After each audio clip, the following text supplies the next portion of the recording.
Hello, and welcome to another episode of Hacking with Friends. My name is Cody Kinsey. I am a security researcher with Varonis, and today our guest is Nick Godshall, the co-host of the Null Byte show and also a contributor to our Hacking with Friends show over the last couple of weeks. Nick, thank you for joining us again today. Yeah, I'm glad to be on, and I'm excited to show off some more stuff about AndroidStudio. So AndroidStudio is a really awesome way for anybody who wants to get started with hacking in general to do some hacking without needing anything other than a laptop. And if you're just getting started with this, we're going to do some more advanced stuff today. So you can go back to some of our other previous streams that we've covered with Nick that will go through the installation process and all the things you need to do in order to get your computer set up to emulate Android devices. But that's basically what we're going to be doing today. We're going to be creating some virtual Android devices on a computer, and then we're going to be learning how to attack applications on them. Now, we should also be a little bit specific. We're attacking applications on the devices. We're not attacking the devices themselves. And also, this is perfectly legal to do. And that is because these are devices that are emulated. We're creating them and attacking them so that we can do this in a safe environment. And so we also don't have to restrict this to people who have just a drawer full of old Android devices, because that's kind of an expensive thing to have if you just want to get started doing some security research. So Nick has demonstrated a couple of the ways we can get started attacking deliberately vulnerable applications. And Nick, maybe you can explain a little bit about why these are valuable training tools and what exactly you can do with them. Yeah, so like you were saying, it's always really important to be able to push the limits of any device and to be able to really dig around the device and look for any way to exploit it. And this isn't only to be used for nefarious purposes. There's a lot of quote-unquote good people who are trying to find bugs in software and apps and operating systems, so any kind of software. And if you're a good person looking for these bugs and you happen to find one, you can let the developers or whoever's in charge of the code know about this bug and the details about how this bug can be triggered and allow them to fix it. This is good because, one, it stops anyone's data from being leaked or having a bad experience with the app because that bug can now be fixed. And two, it's a pretty good way to make a decent amount of money once you develop some skills for this and you develop a small aptitude for bug bounty. Yeah, and can you name a company that somebody might be able to do bug bounties with? I know Google has a pretty good bug bounty system. I know you know someone who was had a lot of experience doing bug bounty for Google, but like almost any big tech company runs these bug bounty programs that allows you to do some work for them. It kind of distributes the load of the work so they don't have to have all their bug finding in-house. Definitely. And also there's distributed bug bounty companies like BugCrowd or the better known Hackeroni that allow you to get started like kind of getting guided along the way. So one thing that can be a little scary is responsible disclosure. If you do find a bug, let's say using one of the techniques that we're teaching in this stream, then Nick, let's say that you're somebody who's at a community college perhaps, and that community college has released a mobile application to do something for students. Wonderful. And after watching our live stream, you decide to take a look at the mobile application and discover hard-coded credentials and all this other stuff that we're teaching about that would make the app vulnerable and make it possible for somebody to do something bad to a student account. So how would you go about disclosing that without maybe getting in trouble or misinterpreted by the people who released that app or are doing the initial contact when you reach out to them? Yeah, well, I would try to contact the IT department, but I have discovered a vulnerability in a school that I have attended before. That's all I'll say about it. And the response I got was very aloof. And another important part of bug bounty prospects is if I know the IT department's not going to care, and two, not going to reward me, it removes the incentive from wanting to warn the trusted members of that network from fixing the problem. It's going to incentivize me from trying to exploit. It's going to try to incentivize people who can find these bugs to do something nefarious to try to make money instead. Yeah. So, I mean, the net effect is like if you're a young researcher, you're learning these techniques, and let's say that you take a look at an app that you are forced to use for school or forced to use for a small government thing. Like it could be a city or a county that has some sign up thing or tracking thing that has a serious privacy vulnerability or a serious flaw that makes accounts not secure. Like these are things that happen all the time. Well, if they're not interested in fixing it, if there's no good way to contact them, it can be quite frustrating, especially if you're a consumer of this app or if you have no choice but to use it. And eventually somebody is probably going to take advantage of it somebody is probably going to take advantage of it for a nefarious purpose. So for a school, it could be changing your grades or doing switching classes when you're not supposed to, or doing something aggressive against a student that you don't like. Those are all things that would be possible, but until it actually happens, probably ignored unless you make a pretty dramatic case, which can be perceived as a threat or as somebody who's saying that they've done this thing that is possible, which might be illegal, and then law enforcement gets involved. It's really kind of a scary thing for people who are just trying to figure out how to get this problem taken care of when the organization they're trying to engage with is not really aware of what the playbook is here. And that's why I really recommend, if you're in this situation, reaching out to a company like Bugcrowd or Hackeroni, is a good way to get guided through the responsible disclosure process, because some of these people, frankly, are not going to pay for these. They don't have the budget to. They are not part of a bug bounty program, and they don't know the value of it, but at least they can be officially notified in the absolute correct way, and you can be insulated from any consequences of that company freaking out and not taking, or whatever the entity is that has the problem, freaking out and not taking the news well, which can be a problem. So just a little guide on responsible disclosure, and as we get into the more advanced stuff, it's kind of more likely that you would see a business or a school or a small government entity have one of these problems in a mobile application or a web app that they develop. So as we go through these, it's just important to note that if you find a flaw like this, running directly to tell them about it right off the bat in the most serious terms may not be the best way to do it if you've never done it before. And there's plenty of good intermediaries to help you if you do find a flaw like the ones we're going to go over today in an actual app that you're forced to use maybe during the pandemic or something like that, for like tracking or something, you never know, or maybe for vaccine signups. It's all kind of something that you expect to see in the wild when something is rushed or put together quickly or done on a low budget. Yeah, exactly. So, not only, like you're saying, it's the responsible thing to do is to disclose these safely, even if you do have to go through one of those intermediaries, but it is a pretty good way to make money if you get good at it. I know there's some people in the community who can just make their yearly salary off of just bug bounties alone. Yeah, definitely. So if this is something that appeals to you, then there's a really good career opportunity in it, because so many people are releasing mobile applications nowadays that they need to be able to spot problems like this early before they release them and cause all sorts of problems for their users. So it's a very useful skill to have. Yes, definitely. And this is just how we're going to be exploring bug bounties today is, in case you didn't catch the earlier streams, is we have an app called DIVA on our virtual Android device, and this is basically like Metasploitable but for Android. So it's making a partition of our phone, in this case the app, extremely vulnerable, not exactly to represent real world situations, but just to get like something to sink your teeth in, so you can practice looking for bugs in a little more controlled environment.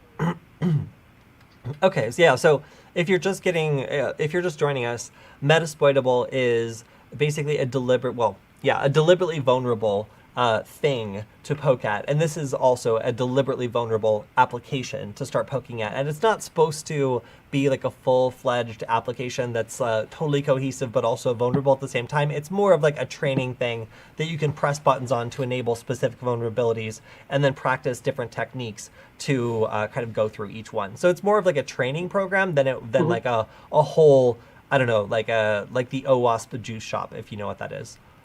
Mm-hmm. I'm actually not familiar with that. Could you explain that Yeah, quickly? so that's basically like a juice store, like a fake online juice store that's Uh-huh. by OWASP. That's Oh. basically designed to teach you about web application pen testing, and the whole point of it is like it's a store that's supposed to function the way that a normal store would function, Mm-hmm. and you can exploit it in various ways to figure out all the basics of how to catch like low level, like really easy to catch bugs. So it's a good thing for just poking around, but it tries to function the way that like a normal web application would. Whereas this is more of just a training tool that doesn't try to act like something you would interact with in a way that you would a full fledged mobile application. Oh, that's exciting. I should check that out. Thank you for telling me about that, even though that's slightly off topic. Yeah, no, for Um, sure. Like, I think it's a really cool training tool. And also, I know that OWASP does a lot of stuff in Southern California, which they have a lot of good events there. And we've just randomly mhm. run into a bunch of people all excited from OWASP events. So there's a lot of really talented people involved, and they produce a lot of cool stuff. So, Yeah, and like at least for people like me, I kind of need to learn by doing examples. I mean, I think most people, you just can't like read the docs and all of a sudden you completely understand all there is to know about bug bountying and pen testing. So it's like the first step into a more complete pen testing skill set. And the yeah. nice thing about it is like there is like the answers in the back of the book, quote unquote. Like there's countless articles, especially like Metasploitable, about how to exploit Metasploitable. So if you're a little stuck on something, there's an exact guide to show you how to do it, which is it's a great way to learn. Yeah, definitely. Yeah, I'm gonna see if I can load it. If I can, I mean, again, it is a little bit of a diversion, but if you guys are interested in stuff that could get you kind of started on a career in cybersecurity, if we switch over to my screen, it looks like it did work. You can see that this is the juice.shop.heroku app.com is the juice shop. So this is a different implementation of some of the stuff that we're going to go over today. This is a web application. We're going to be talking about Android applications, but a lot of the various problems we're going to be talking about will have some overlap.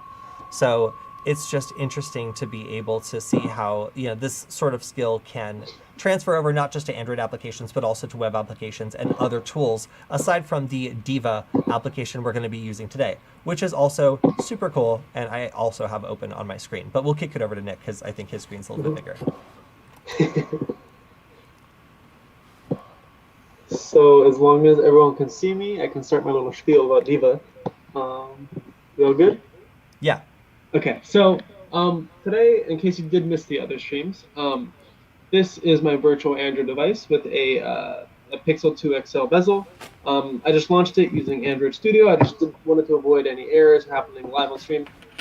So I already had and opened it, but in case you do want to open a virtual device, all you have to do is go to the AndroidStudio homepage and then go to Configure AVD Manager, and it'll bring you here. And for the sake of this tutorial, I am running a virtual device that does not have the Play Store pre-installed, so it is rooted by default. So I will be able to use the command line and explore the files directly, which makes some things a little bit easier, but it'll be nice for today's demonstration. So after you have your emulator installed, the next tool that is necessary for this is the Android Debug Bridge, which you can download for free by Google. And this is basically a tool that allows you to manipulate and interact with the Android device. It could be a real Android device that is plugged in via USB, or it could be the virtual device that is running on the same computer. And all that is a command line tool that allows us to do several things. For example, we can be seeing all the logging information that is coming from the device, basically all the signals being transmitted out of the device, or we can go ahead and poke around the file structure in the phone using Android Debug Bridge. Yeah. So Okay. that's Cool. just So, go would you ahead. kind of describe it like a command line tool to plug into the phone's API to like do file operations and like other sorts of basic interactions with the Android device? Yeah, exactly. It just allows us to use an Android phone using on the command line level. Cool. It's a fully functional shell. Yes. And then there is going to be the last actual tool we'll need is a tool called JADX, JADX. And this is basically a tool that decompiles .apk files, which are all Android files are written in something called dex, and those dex files are compiled into a large APK file. All that JADX does is it decompiles the APK file, and it lets us look at most of the source code that is available for that APK file. So this can be is a great way to find any bugs, or it can allows you to trace back where a bug might be more easily, and we'll see a little bit more of that later. So yeah, in order to follow this demonstration, you're just going to need 3, and we'll talk about some other tools you might use later on in the stream, but you just need AndroidStudio installed, you need this tool called Jodex, and you need the Android Debug Bridge. But the Android Debug Bridge does come with AndroidStudio, so that's fine. And there are some processor requirements with this because it does require emulation of a device. Yes. So if you have like a really old and really slow computer, this might not work. And then also, if you're trying to emulate specific types of devices, we've also encountered some limitations with like x86-64, or is it just like Arch-64? Really do not like playing with emulation. For whatever reason, it just takes an hour to load and then immediately crashes. So while this will generally work pretty well for most types of, for example, like applications that you want to load on an emulated device, it will not work for ones that are compiled specifically for devices that run on ARM 64, I believe. Correct me if I'm wrong. That's exactly it. So like most desktop computers and laptops nowadays, using Intel or AMD processors, which have an x86 architecture. Apple's kind of changing it because they just launched a new MacBook with ARM processor. But whereas most mobile devices and tablets are using Snapdragon or the Apple M1 processors that are based on an ARM architecture. And so basically, if you're trying to emulate an ARM architecture on an x86 device, it runs incredibly unusably slowly. So while a lot of apps in the Android App Store do have an x86 version that will be downloaded automatically if you're emulating that device. If that app developer only releases an ARM version, it's going to be very, very difficult and almost impossible to run on a normal laptop or desktop. And we discovered that is the case with the DJI Fly app. So if you were looking to fly via an emulated device, that's just unfortunately not going to happen, at least from what we've been able to find. Yeah, and there are some workarounds. Like I know I was making fun of Apple when they released their ARM processor laptops as well, but it does seem I do kind of want one now because then I'll be able to like almost one-to-one emulate an Android on my phone. So maybe that's Apple's cool. kind of smart sometimes. Yeah, well, I guess we'll have to wait until we get a computer that's capable of emulating on an ARM processor to figure out whether or not it's practical to do so. Yeah. So until that time, we're stuck with DIVA and some other apps to play around with on our emulator. So we can go ahead and the DIVA application process is super simple. I've showed it off in an earlier live stream, which are all the VODs are on YouTube, correct? So they can go ahead and find it. Yep. Almost every live stream I've done, I'm pretty sure, has been about AndroidStudio. So if you find the oldest one that I'm in, I'm pretty sure it's. I'll show you how to install DIVA there. But it's super simple. You guys are smart enough to Google it. It's just one line, as long as you have the APK downloaded.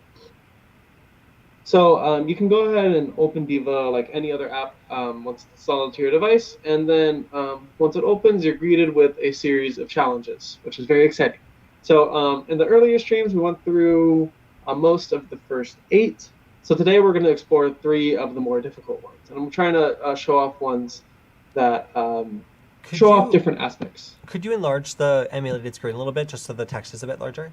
Let me see if I can. I've never actually done that before. I can try really quickly.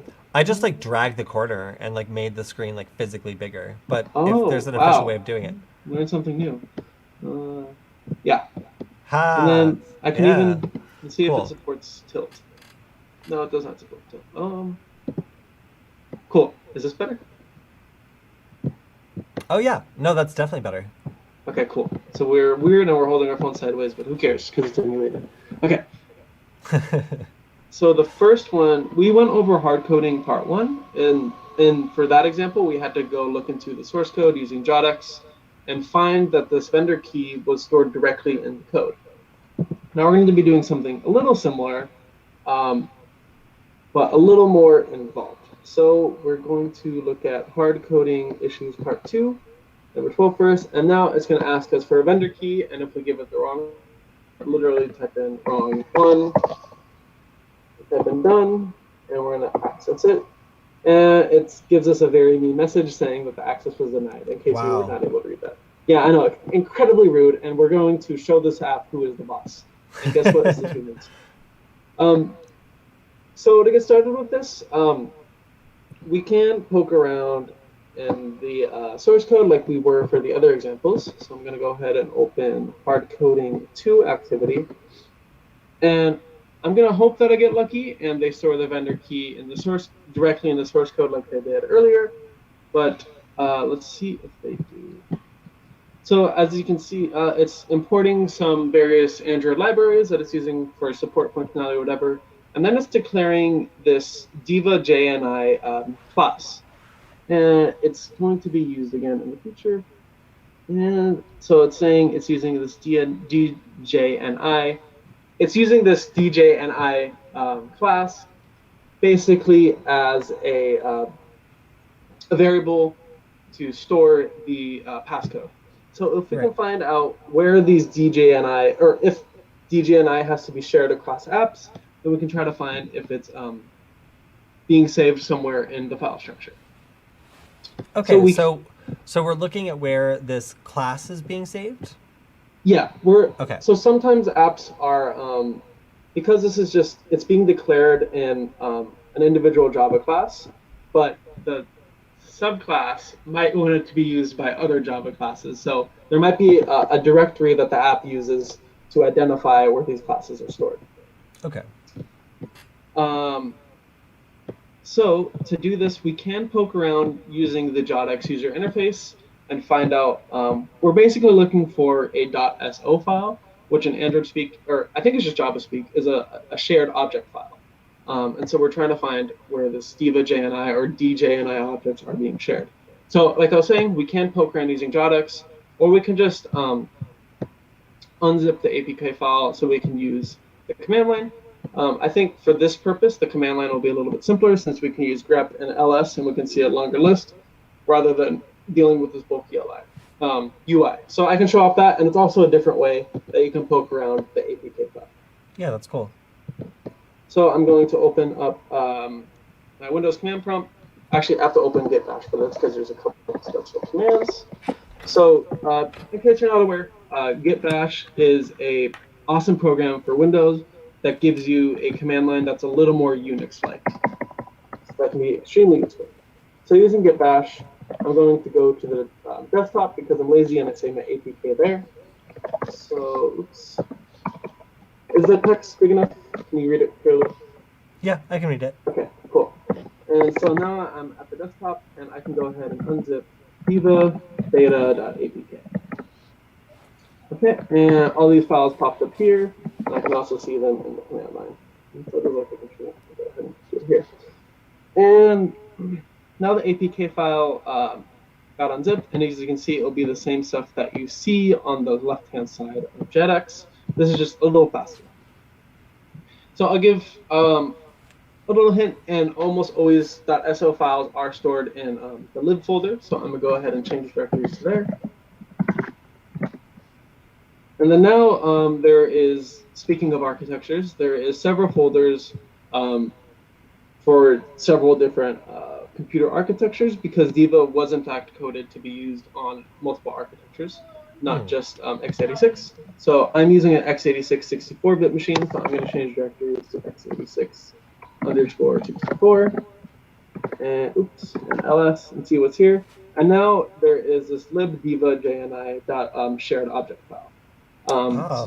Yeah, so, and just a question: is it just in your architecture, or would it be in the other ones as well? It is in. I think it should be in the other architecture. So let me go ahead. Let's check ARM64, and it is there.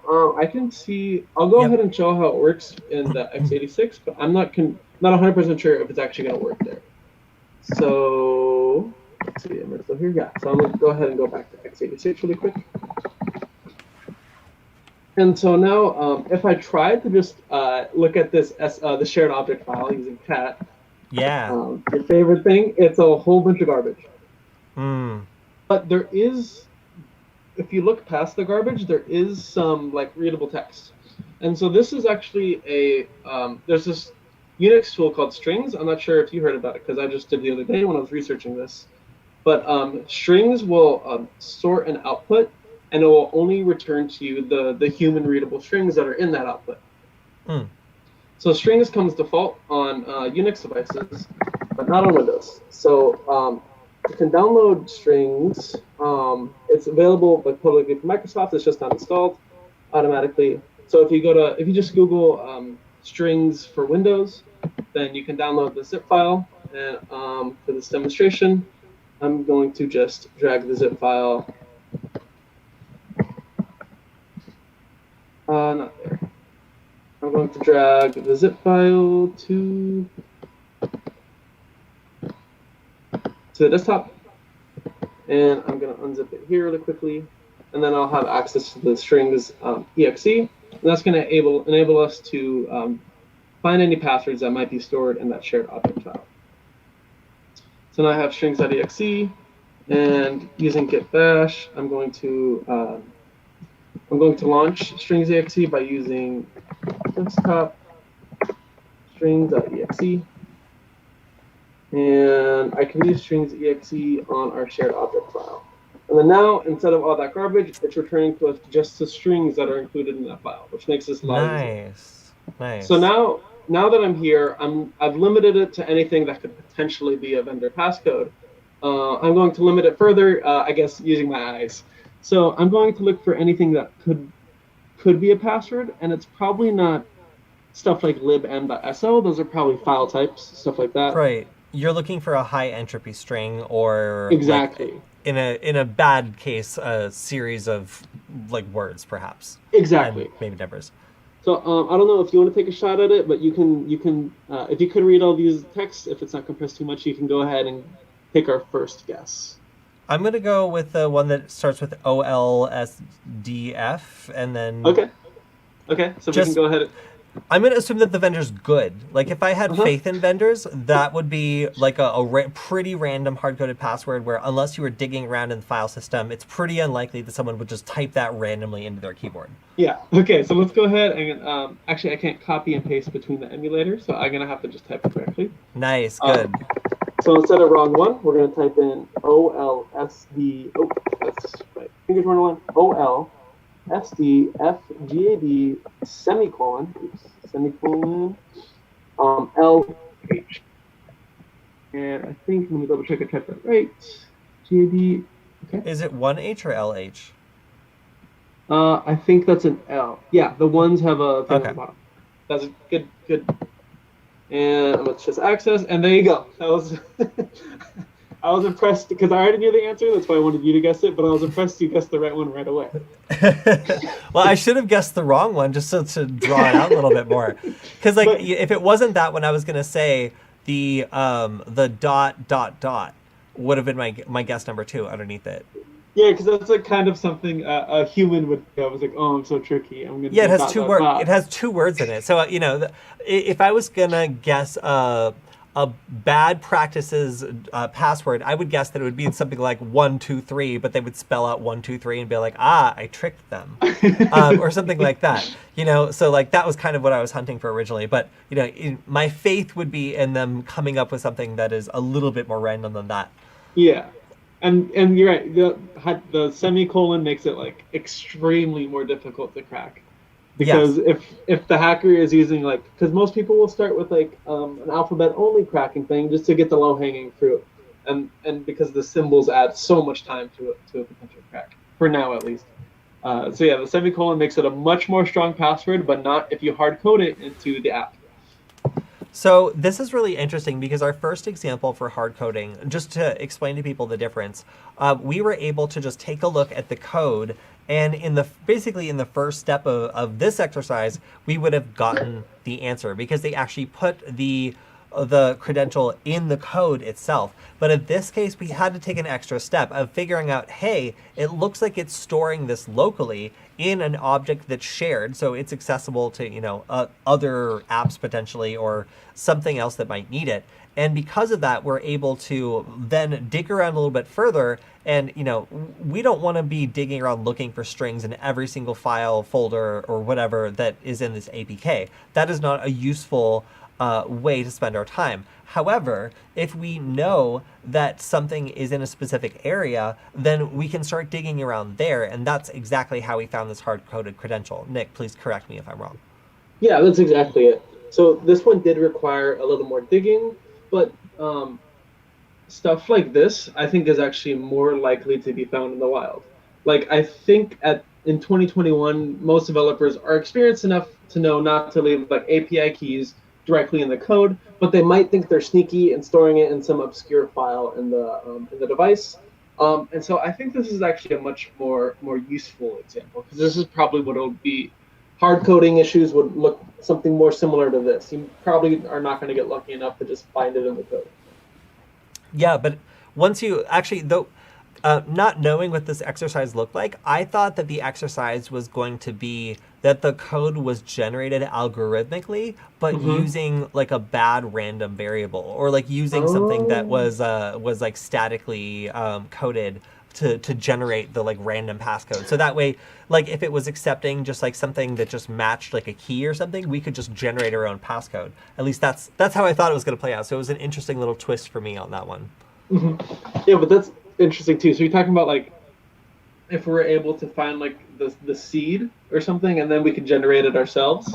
Exactly. So like, for example, yeah. If there was something that was just using something that matched like a certain key or a derivative of a certain key, once you know what the answer to the equation is, you can supply something that fits the general like kind of pattern that it needs to in order to unlock. So yeah, I don't know. I thought that's where it was going with it, but it kind of threw me in the end. Well, I'm glad I was able to surprise you. But yeah, that's basically the hard coding issue. And then now we can go to something a little bit simpler, and I think a little bit funnier, that it still works. So if you want to talk about, I think it's, let me double check, it's this one. No, it's actually input validation, my bad. So for this demonstration, which is number 8, input validation part 2, we're dealing with a part of the app that allows us to input a URL, and we're trying to find any way to exploit that. So this is important because apps redirect you to the internet or other apps all the time, and that is a common way for hackers can kind of like latch onto that and do like one of two things usually. One, they can supply code in that input, and then the application will read that as code and execute that code, which isn't always good. And 2, we can take advantage of that and explore things that look like a URL, like the file structure. And if the app hasn't verified that it shouldn't do that, it's just going to return that to us anyways. So that's what this case is. So basically, instead of navigating you to the internet, it's navigating you to something internal. Exactly. Because that's hilarious. Yeah.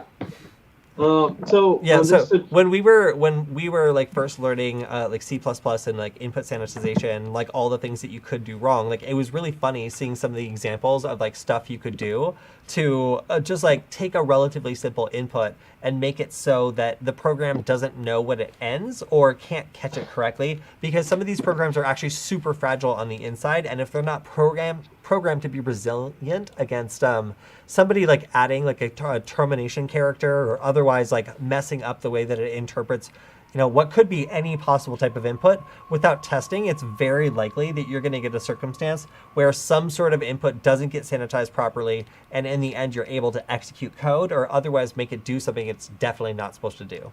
Mm-hmm. Yeah. So it's always hilarious, and just to show that it works, I'm going to just go ahead and start Google. It works with that, and then I could go to your hack.k. Right? Oh, please, yeah. And it's HTTPS or HTTP. I guess we'll find out. Probably not HTTPS. I think it's just like a link tree or like a redirect. See if it gives It's us- gonna be like nothing at that port. Get rid of the yes. Okay, let's see. HTTP hack.hk. There we go. So as you can see, Yeah, cool. Yeah, we basically feed this input a URL, and it takes us to that URL. Very simple. But now, if we append, instead of using HTTP, because we don't want to navigate the internet, we want to see what's on this phone, we use file and / then we can see what's actually in the phone. So this can be useful if you don't have root access to the device. But you can still, if you have root, you can practice on your own phone or on this emulated phone, see what the file structure would look like, where this app does keep its files, and then a hacker could become prepared once they go to another phone and they no longer have root access to that phone. Well, wait, so right now you can see just the file structure of the application, but not necessarily anything outside that, right? I can see as Or is much it of the phone? as the app has privileges to do. Okay, all right. So if the application had privileges to see the entire phone, then you could Then probably... I could see the whole phone. If it didn't, then I could only see the files that are related to that app. But that's a good question. Cool. So just to show off what the file structure looks like, I'm going to go ahead and start a shell. And it's all stored in data. And jar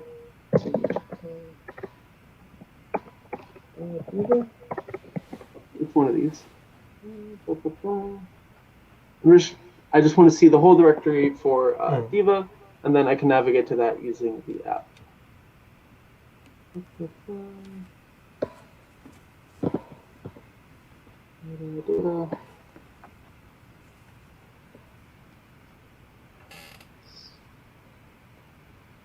I was just looking at this.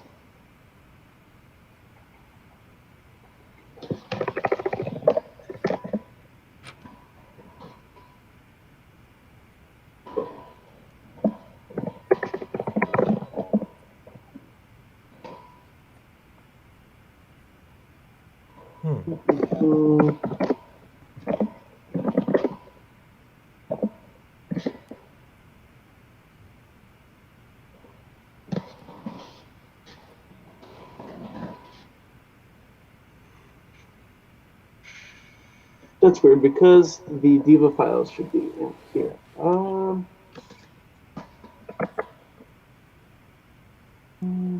I can just find another app files to look at. I just want to find some type of text file or anything so I can show that it will return input. Type F and then name.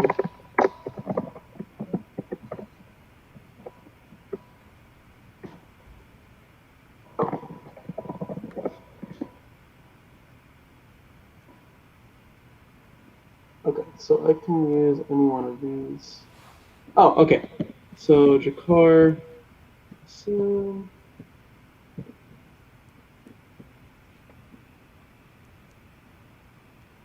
what are you going through right now? Right now I'm just finding these. I use the find command to find any XML files. So I just want to find an XML file that I can open using that so I can show it off. So I can go ahead and try. So let's check some. Sorry about that. Let's.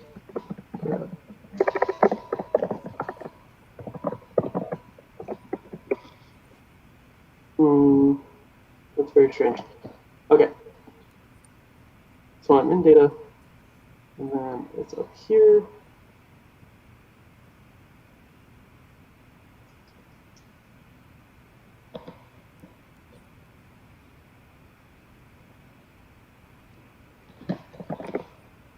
CD data. So without the information that you're getting right now, how would a hacker like be able to figure out how to do this? Okay, so I did just find it. But normally, so the apps are stored in data/data. I don't know why it didn't show before. Maybe I was in the wrong directory on accident. But this is showing all the apps or all the resource files that the phone will use to launch applications. And then looking through it, I can see that the Jakar SM Diva is the one associated with Diva. I don't know why it wasn't showing earlier. That's very strange. I think I might have been on the wrong directory on accident. But now if I change to shared preferences,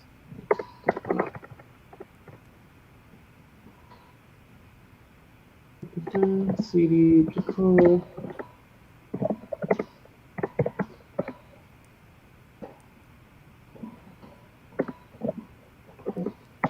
Okay. Okay, here we are. So now I can give the device this directory and then attach the shared preferences.xml file, and it's going to read it to us. So I'm sorry about that delay. I'm not sure what caused it. I think it was my mistake.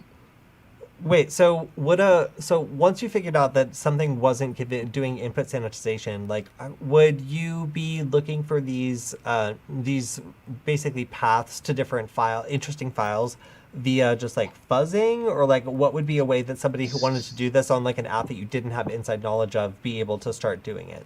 So that's why I think this emulation step is important, because you could create a rooted emulated device, and you could explore the whole file structure of that emulated device and see where that phone would be, or where that app would be installed in that file structure. And then you could apply that to another phone that you do not have root access to. And then you could use something like this, because you already know what the directory would look like. You could try things that you know would work on the emulated device you had full control over. So the earlier issue I was just having not being able to find the file, I do think that was my mistake. I think if I watch the VOD, I'll find I went into the wrong directory on accident, and that kind of threw me off. But that's what I was saying earlier, and that's why I think this emulation step is so important, because it allows you to basically do some reconnaissance before you try it on a phone that you don't have full control over. If that makes sense. Yeah, I think also once you figure out that you do have the ability to navigate within the phone, just putting in a bunch of random URLs or random file paths that are likely or that are very common to be used in Android applications would probably also be a good way to just like try out a bunch of stuff and see what works.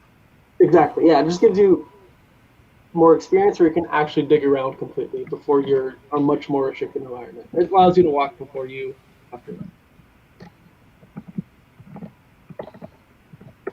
And almost done copying this down. I hope I didn't make any mistakes. But I basically just use pwd to copy down the whole, or to see the whole directory where I was at. I type in next, and I can make this go away.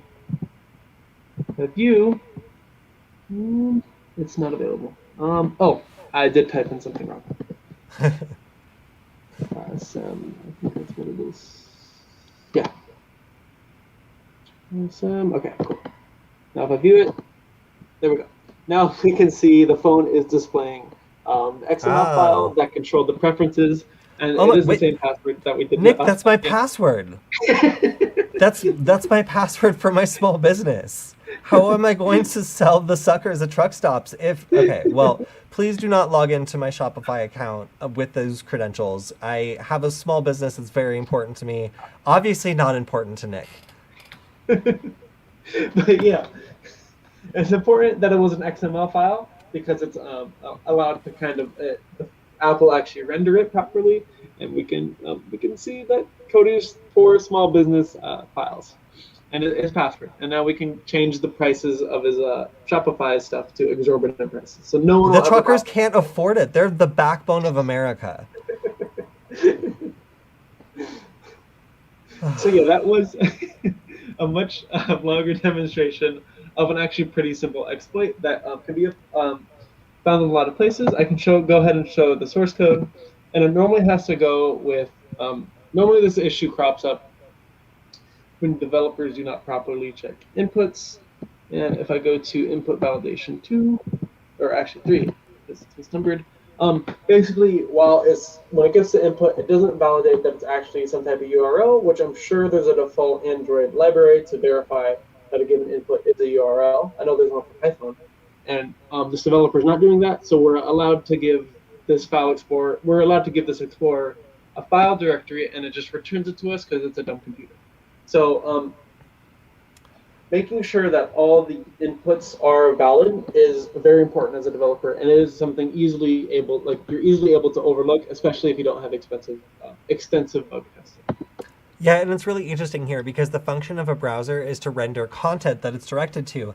And in this case, its creator never told it that it was only supposed to render external content, like on the web. Instead, if you gave it a valid file path, well, a browser knows how to render content if you give it to it. And if you lead it to a file path instead of an external source, unless it's explicitly told that one of them shouldn't be returned to the user, then it might just start returning that information to someone that it's not supposed to. Yeah, exactly. It's a classic error that you should be able to look out for now when seeing some examples like this. Okay, so that's definitely a step above some of the previous ones we've done that were more straightforward. In this one, it required a little bit more digging and a bit more skill, and also some knowledge of where the interesting files were in order to take advantage of this flaw. And again, we've also discussed a couple ways you could have knowledge of where those files were. One of them would be just having a root device that you have emulated and figuring out where the files are being stored in the first place, and then checking on another device once you know. And a second one would be doing some fuzzing, so just having a really long list of very probable file paths that maybe other apps use or that are just very likely, and just inputting them very, very rapidly in order to identify interesting ones that do exist on the device. Yes.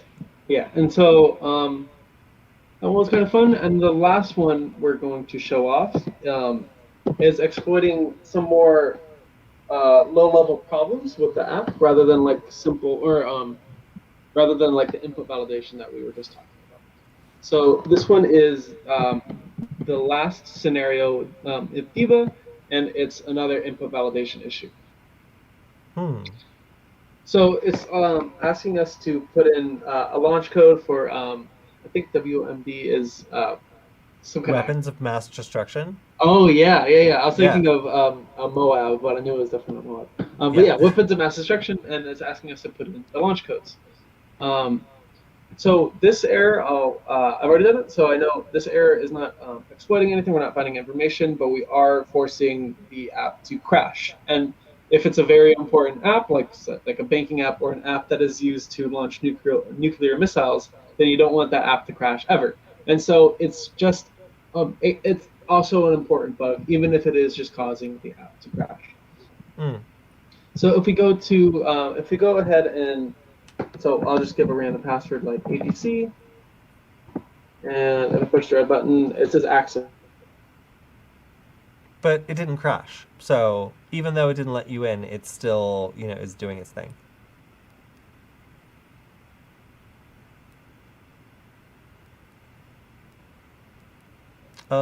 Nick, I can't hear you, and you vanished. Oh, and you're back. Can you hear me? But I can't hear you. Still can't hear me. Oh, there we go. I can hear you again. All right, we're good. Sorry about that. Cool. So yeah, if we go to the last input validation activity class, then we can see what this app is using to accept user input. So again, it's using that DIVA JNI class, and it is using the DJNI class to accept user input, and it's creating a new instance of that class every time this sequence of the app is launched. Okay. So to further investigate this, we're going to look at the source code on GitHub. And so this is an example. This I guess flowchart of debugging and trying to find a bug on an app is only going to apply to open source apps, but there's plenty of open source apps that also pay for bug bounties as well. So it's still a useful idea to have when you're looking for bugs, is to poke around the full source code that is available on GitHub. And also, this I remember that this isn't working at the moment, but like on some applications, you would be able to do this just by decompiling or taking a look at the app. Yeah. And if you see how basically we're going to be looking at how this Diva JNI class is declared in order to find the exploit. And so I'm on the Diva Android GitHub page, and I'm going ahead and to explore the source code to find where this is. We're going to go to app and the source, which is the source code.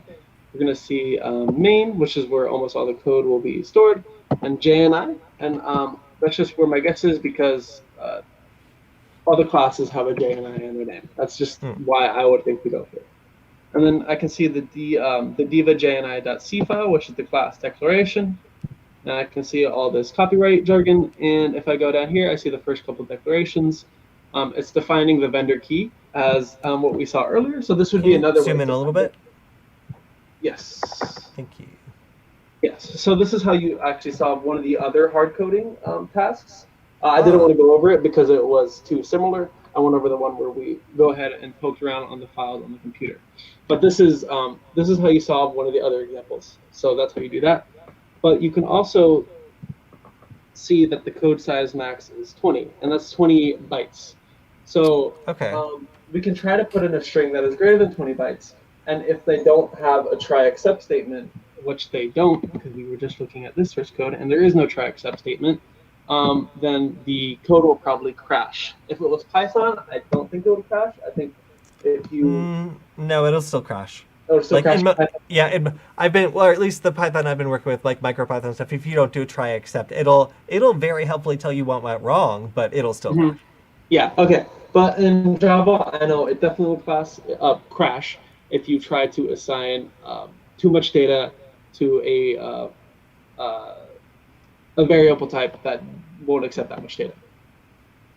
So this is 20, each character in Java is 1 byte. So if we put more than 20 characters, then we'll see if the app crashes. Beautiful. So again, this is useful for looking at the way that something was coded or created and figuring out its parameters to try to push it beyond what it was designed to accept. Y and Z, so there's the whole alphabet, which is 26 characters. And I'm going, what happens? Oh, look at that, it doesn't crash the app. What if I do, I don't know, let's just do D. A whole bunch of Ds. Maybe those lowercase characters are less bytes than I thought. There we go. So this is a new version of Android, so it crashed and then immediately restarted, but it did flash white, and there was no error message, so we do know that it did crash. But on earlier versions of Android, it would have been a lot slower, and it probably would have opened up a crash report screen. But it is a little less exciting on this version of Android, because if I push the red button, do it again. Oh, there we go. Diva keeps stopping, and as you can see, we were able to crash. So that is not, that didn't, it wasn't exactly like a privacy vulnerability or anything like the other examples we've been showing off, but developers are still very interested in finding how you can make your app crash so they can fix that and make the user experience better. Well, I mean, I was going to say also, this could just be a part of another issue as well, because in one of the other ones you were showing, the problem was logging, like insecure logging. So if you can force the app to crash and maybe log some information that's useful or that can be decoded or otherwise, or maybe when it crashes, it dumps a hard-coded credential in the log or something like that, or maybe like the last user account that was inputted or something like that. Like, there's all sorts of, I feel like, different ways where being able to crash the app at a moment's notice and dump the information maybe to a log that's more accessible than it should be might be like a kind of a way of getting around something that otherwise is pretty well sanitized, but might be exposed to the developers in a log file or something. Yeah, exactly. And in case you did want to check the logs while we were doing that, using the command line, let's exit the ADB shell, and you can just do ADB logcat, and it's going to do a dump of anything that the virtual device is logging. So let's just, I can go ahead and show what that looks like. Yeah, let's crash it. That's cool. Already destroyed, it says. Okay. But yeah, this is where you would see any errors that would be logged. Cool. Failed to get memory. Cool. That's awesome. So you can see the crash here in all of this desperate computer jargon. Yes. I'll do it one more time.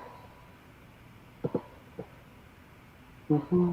That's great. But yeah, it will be somewhere here. Yeah. But yeah, that is a good idea, and one that didn't specifically apply to this example, but it is important to keep in mind. Right, because these are all just tools that, like, depending on the app that you're hammering away with, you're going to be reaching for in various ways to try to figure out, like, what might be wrong with this, what combination of different tools might produce a different effect. It's really cool to be able to see how, even if a developer fixes one problem, they might create another issue by, being like, I'm not going to hard code it in the software. I'm going to hard code it in some object I'll bury in the file system that nobody will ever find, because why would they dig through so many lines of code when in fact you can just open like one program, look at where it's being stored, navigate directly there, and then begin reading stuff. Or in the case of the browser vulnerability, you could even potentially navigate to that file and display the XML or configuration information from the app, potentially. Mm-hmm. Yeah, exactly. So, the possibilities are always endless with stuff like this.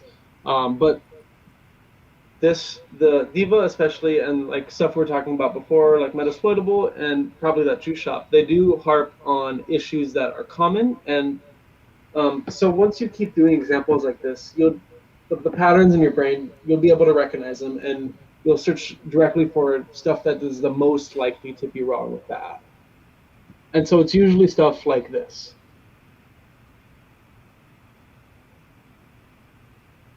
I'm just like reading through it.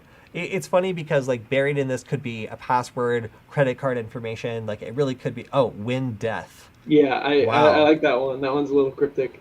It happens multiple times. It's really, yeah. So some of these just like seem like very just like severe and maybe even a little bit confusing if you don't know what you're looking for. But going through and looking for, like I mentioned, high entropy strings or other things that look like they might be, related to the application.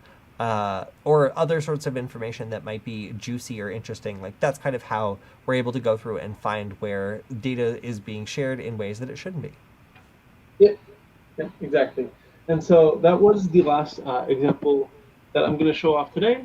But if you guys really like it, there is a couple more, like the access control issues we didn't really get to talk about much on this live stream or the last.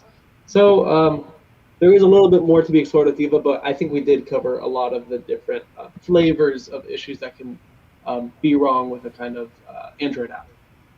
Right, and again, this is a very safe way to get started with this sort of security research. If you want to get into learning about Android applications, if you want to, not most, but a lot of really big companies now will have an Android application for something. And many of them don't go through best practices to develop those applications, especially if it's like a smaller business or if it's like a government agency or if it's like a school or something. Like we often find these problems that can impact the people that use them, and it's really good to spread the knowledge of how to make these things safe, how to find the kinds of problems that can easily be exploited, and also how to report those vulnerabilities to make sure that these problems do get changed and you don't get in trouble.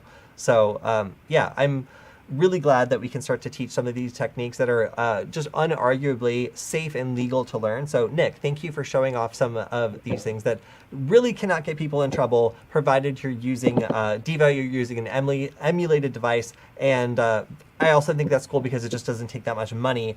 You don't need to have a bunch of Android devices to throw up a bunch of different types of Android devices in an emulated environment. Yeah, exactly.